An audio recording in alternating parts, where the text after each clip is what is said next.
Hi everyone, how are you all? I hope everyone is doing good. चलिए, so as we all know कि हमने अपनी past videos में समझा था class 6th के एक topic के बारे में, that was its chapter 1, right? We studied components of food and उसकी NCERT exercise हमने complete की थी, along with all the concepts that were being covered in the question answers, correct? आज I will be starting with one of the topics of class 10th, right? You must be thinking all these.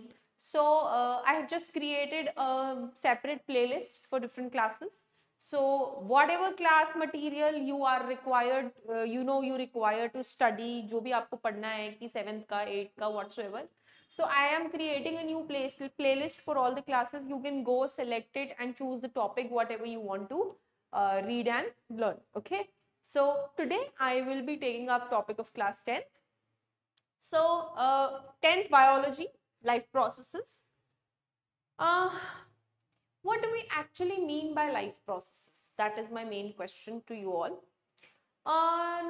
Life processes में अगर मैं उन दोनों words को अलग अलग करके उनका ब्रेक डाउन करूं और उनका सिंपल लेमैन मीनिंग निकालूं तो लाइफ इज हमारी जिंदगी, ठीक है, एंड प्रोसेसेस इज कुछ ना कुछ प्रोसीजर्स, राइट? और आई मस्ट से कि there are some methods, okay?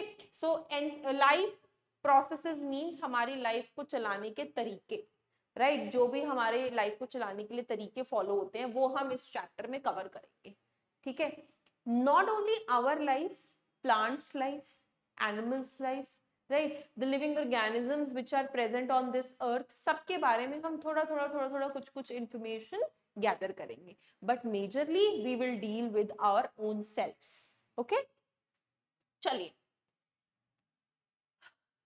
कौन से लाइफ प्रोसेसेस होते हैं, क्या हम पढ़ेंगे, ये हम नेक्स्ट स्लाइड में डिस्कस करते हैं। कंटेंट्स ऑफ दिस यूनिट, जितनी भी upcoming videos I would be posting उसमें मैं क्या क्या इंक्लूड करूंगी, I want to focus the light on that, right? So NCERT in text questions of nutrition, as we all know कि हमारे लिए एनसीईआरटी कितनी इंपॉर्टेंट है, राइट? सो उसी में से मैंने ये चीज निकाली है।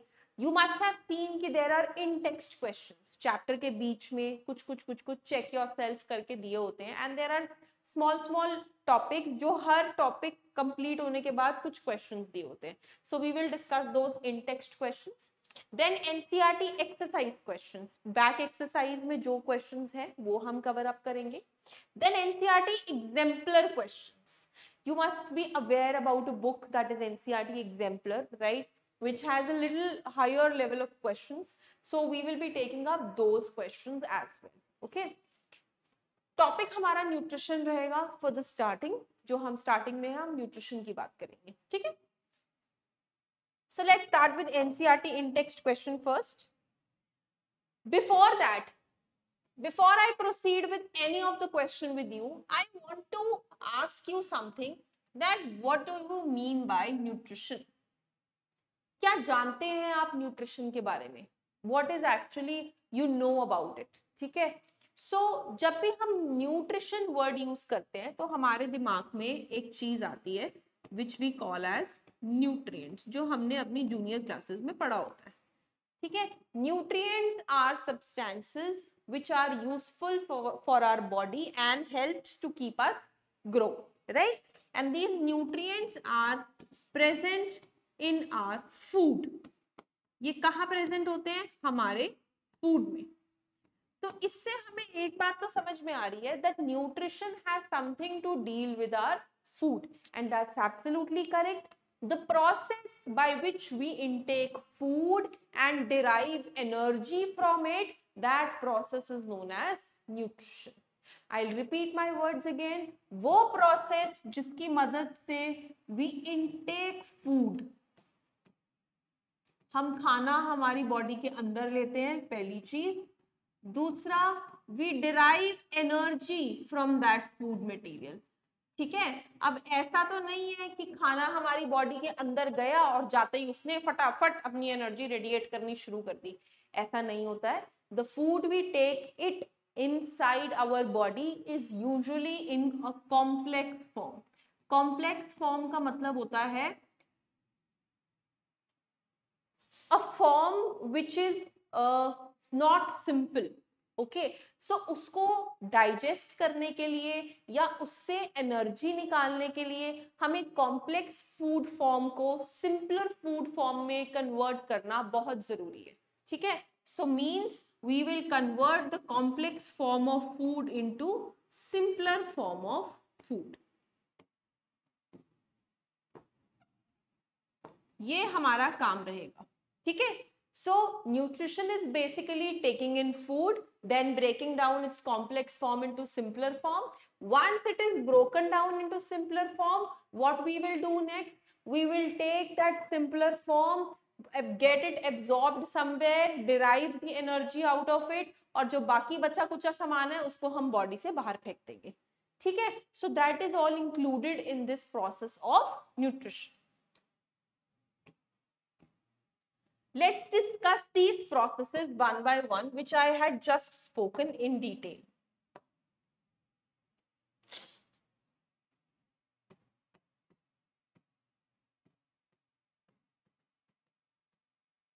Let me mark the heading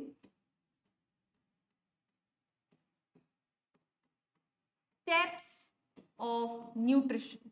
कि जिस न्यूट्रिशन की हम बात कर रहे हैं उसके वेरियस स्टेप्स क्या होंगे. ठीक है, so the first one is ingestion. Ingestion के बाद we will deal with digestion, second step. Then next is absorption, next is assimilation, and the last step is egestion. 2 minutes before जो मैंने आपको समझाया वो मैं आपको इनके अंदर फिक्स करके बताऊंगी. ठीक है, कैसे? See to it. Ingestion means to take in food. खाने को खाना. ठीक है, to take inside, जैसे हम अपने माउथ के थ्रू खाने को खाते हैं and we take it inside our body, that step is ingestion. Fine. Then breaking down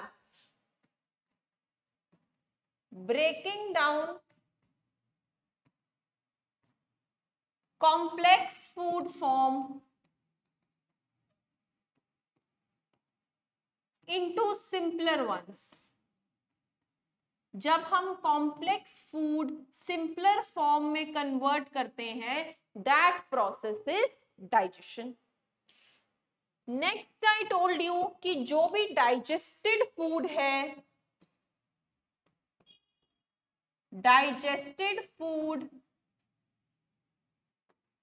is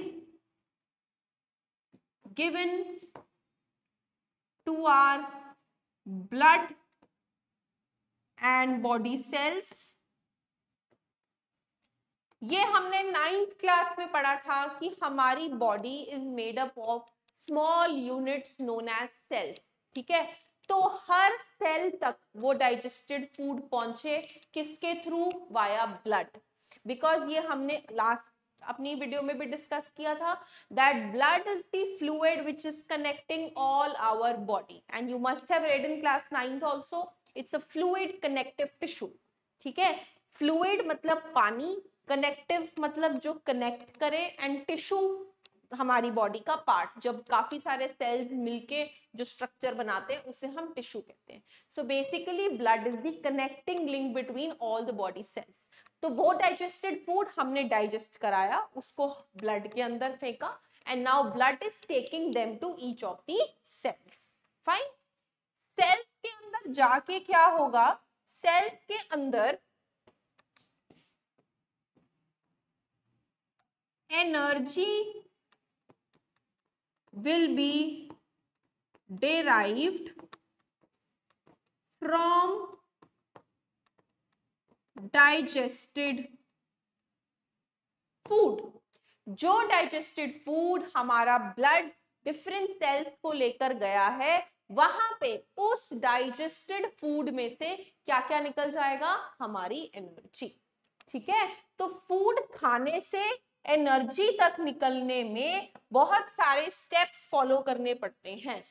okay, जैसे ingestion, digestion, absorption and then assimilation. Finally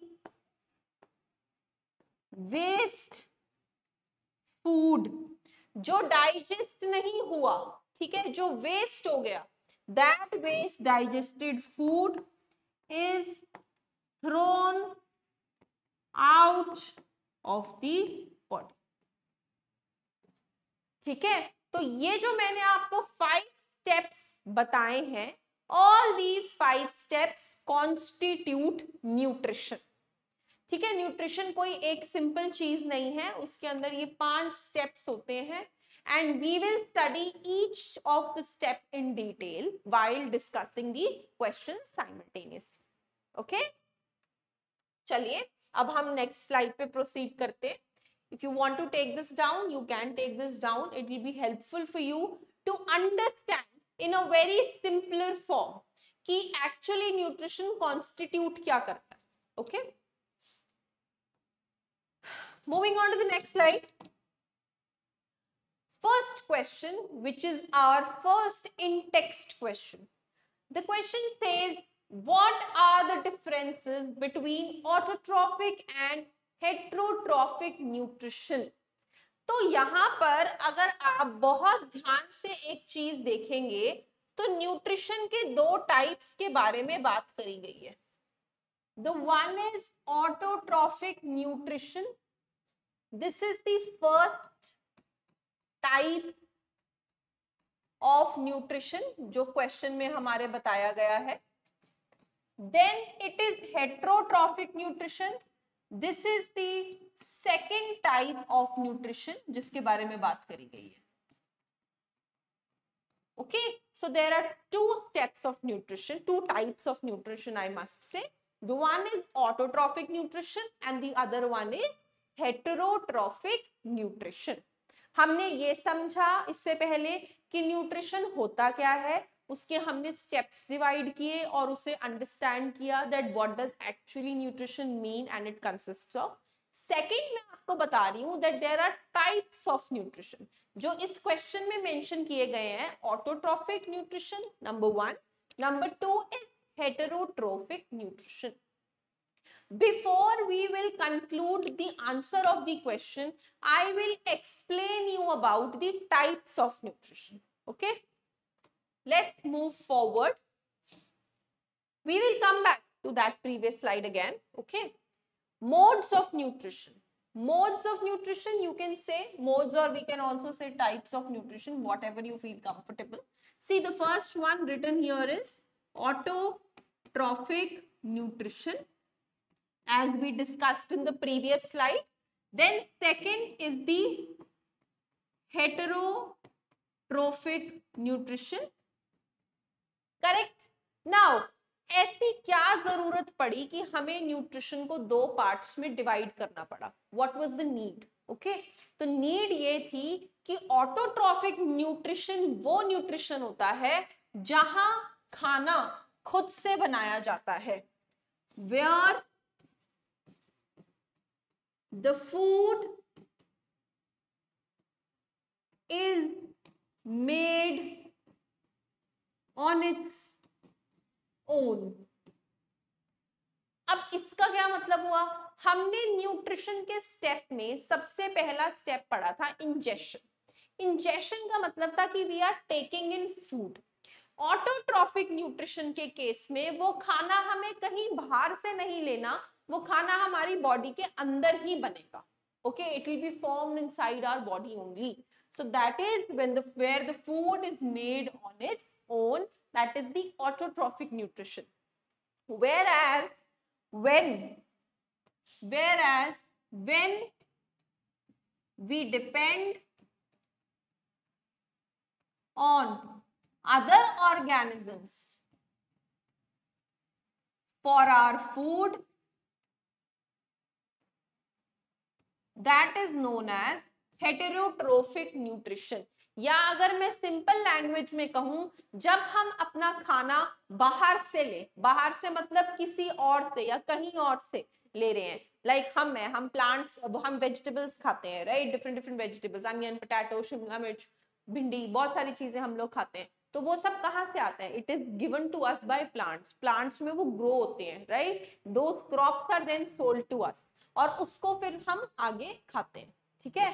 so similarly heterotrophic का मतलब वही चीज है कि जब हम अपना खाना किसी दूसरे से डिराइव करें, that mode is known as heterotrophic mode of nutrition. Are we clear about these two modes, autotrophic and heterotrophic? जिसमें खाना खुद बने वो ऑटोट्रॉफिक, जिसमें खाना बाहर से आए वो हेटेरोट्रॉफिक। तो जिस दिन आप घर में खाना खुद बना रहे हो उस दिन ऑटोट्रॉफिक न्यूट्रिशन, और जिस दिन खाना बाजार से आ रहा है वो हेटेरोट्रॉफिक न्यूट्रिशन, ऐसा मत सोच लेना, ठीक है। यहाँ पे ये खाना उनकी बॉडी के अंदर खुद ब खुद बन रहा है, ओके। चलिए, जैसा आपको दिख रहा है स्लाइड पे कि हेटेरोट्रोफिक न्यूट्रिशन के 3 पार्ट्स दे रखे हैं, 3 आगे डिविजन्स है हेटेरोट्रोफिक मोड ऑफ न्यूट्रिशन की।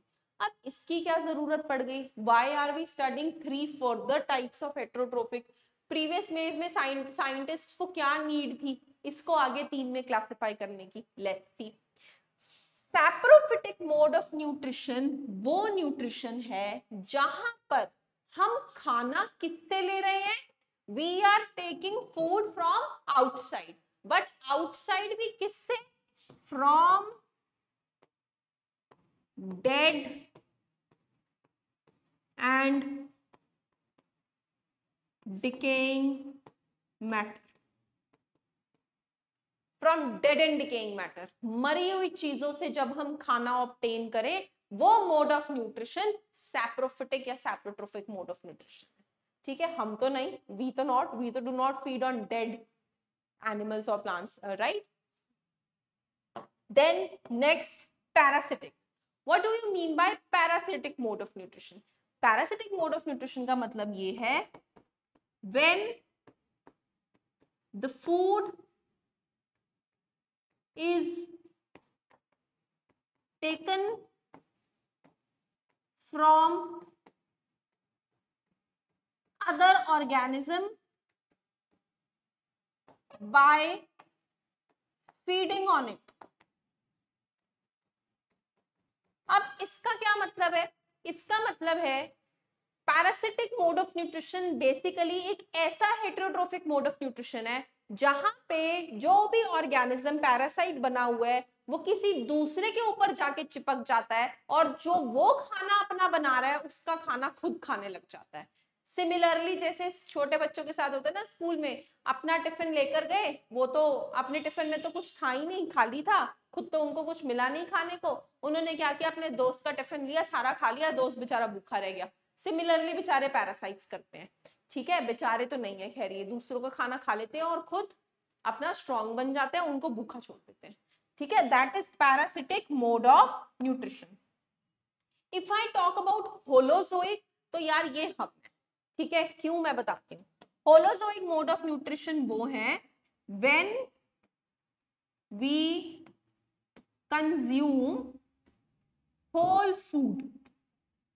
अब ये होल फूड का क्या मतलब होता है कि हमने कोई रॉ मटेरियल बाहर से लिया, उसको पूरा खाना पकाया, बनाया और खा लिया, ठीक है। रॉ मटेरियल जैसे सब्जियां, ठीक है, जैसे दालें, राजमा, राइस, ठीक है, व्हीट, ये सब हम बाहर से कलेक्ट करते हैं, देन उसको हम कुक करते हैं, then we eat it. So we are obtaining the food as whole.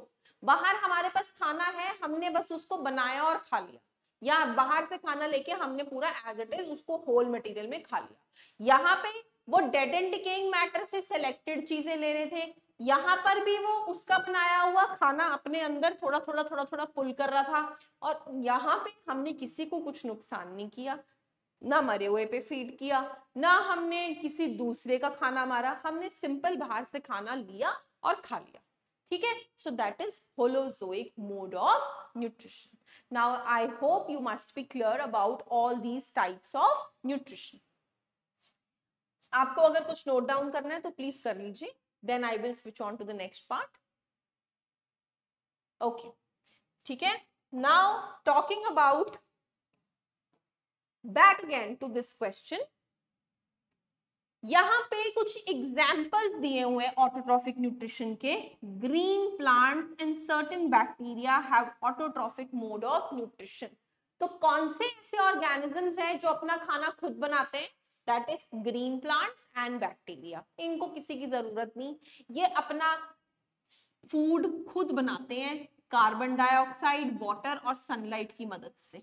ये बाहर से हमारे एबायोटिक रिसोर्सेस को लेते हैं, हवा से कार्बन डाइऑक्साइड लिया, रूट से, रूट अपने रूट्स को प्लांट ने सॉइल के अंदर डाला और सॉइल से सारा पानी कलेक्ट कर लिया, ऊपर सूरज देवता तो है ही है, वो उनको सनलाइट दे रहे हैं। ठीक है, अपने खुद के अंदर उनके अंदर क्लोरोफिल होता है। ठीक है, क्लोरोफिल प्रेजेंट है प्लांट्स के अंदर, बचपन से पढ़ते आ रहे हैं हम, दैट वो फोटोसिंथेसिस करते हैं और अपना 4-5 चीजें वो इकट्ठे करते हैं और मस्त अपना खाना खुद बनाते हैं, किसी के ऊपर डिपेंडेंसी नहीं। सो ऐसा मोड ऑफ न्यूट्रिशन कौन सा होता है? Autotrophic, where organism prepare its own food and is not dependent on any other organism.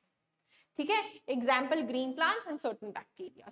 Which bacteria, वो भी मैं आपको बता देती हूँ। एक बैक्टीरिया होते हैं जिन्हें हम कहते हैं साइनोबैक्टीरिया, और उनका एक जूठा नाम भी होता है, that is blue green algae, BGA के नाम से फेमस है।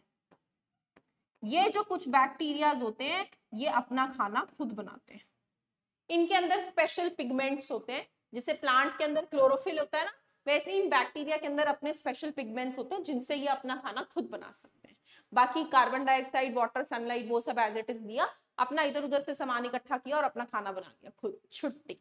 ठीक है, पर हेटेरोट्रोफिक के केस में organism does not prepare its own food, अपना खाना खुद नहीं बना सकता और दूसरों पे डिपेंडेंट होता है। ठीक है, ना वो कार्बन डाइऑक्साइड, वाटर, सनलाइट, उनको किसी चीज के फर्क नहीं है, क्योंकि वो बना ही नहीं सकते खाना, उनके अंदर वो चीजें ही नहीं है, उनके अंदर क्लोरोफिल ही नहीं है, उनके अंदर पिगमेंट्स ही नहीं है जो बैक्टीरिया के अंदर थे जिससे वो अपना खाना खुद बना सके, वो प्रोविजन ही नहीं डाला भगवान जी ने।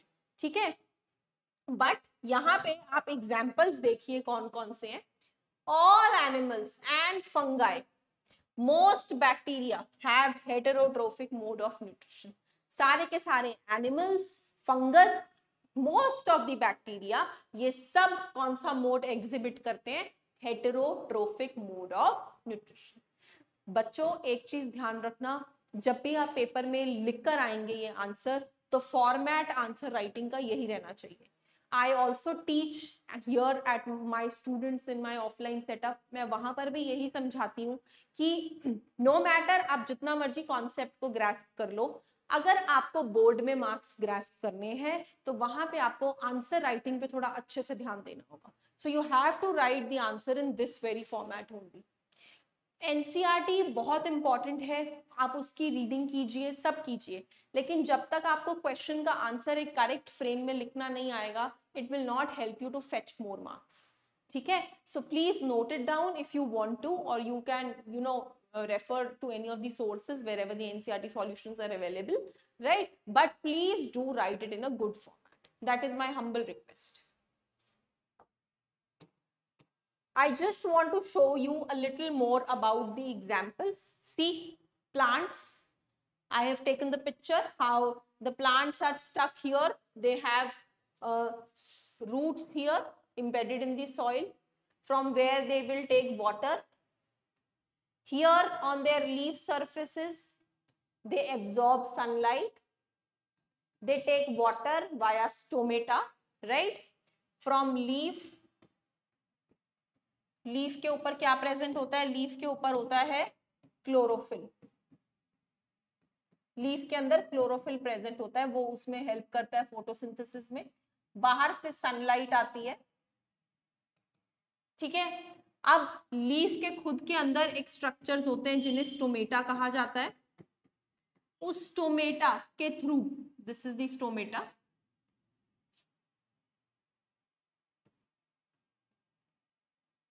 इस स्टोमेटा के थ्रू यहां से गैसेस अंदर जाती हैं जैसे carbon dioxide, and then through these guard cells what goes inside? Water. Those who do not know the structure of stomata, let me explain you. These are guard cells, and this is stomatal pore. So all these things we have at our structure, where this is the central pore and here are the guard cells. From stomatal pore, what goes in? Carbon dioxide, and from here water. And this is present on the surface of leaf. That is how the plants consume the raw material and then help making its own food. Next देखिए, these white structures, these are fungus, the ones which derive food from the dead and decaying matter. These pictures are just to show you. Then this is a parasite. If you observe clearly, this yellow one, this is Cuscuta. Now Cuscuta, what is Cuscuta? It's a plant parasite.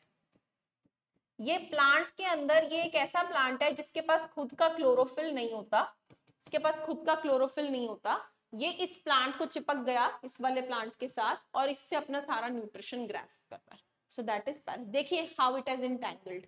Look very carefully. I will show you a close picture also. See, ये उस plant का surface है जिस plant के ऊपर वो चिपका हुआ है, और दिस इज Cuscuta. तो ये कैसे इसको रैप कर रहा है and then it is deriving its nutrition. That is how parasites work. और हमारा तो लाइव एग्जांपल हम खुद आपके सामने है, that how we take in nutrition. चलो एनीवेज, वो बात मजाक की है, but we will discuss the nutrition in human beings, the holozoic mode of nutrition in very detail. Okay, so that was all about today's part, the first question which I explained you about autotrophic and heterotrophic nutrition. Okay, please understand, grasp it nicely, and then just let me know if you have any doubts in the comment box. Okay, thank you so much for watching this video, and please stay updated for other more lectures. Thank you.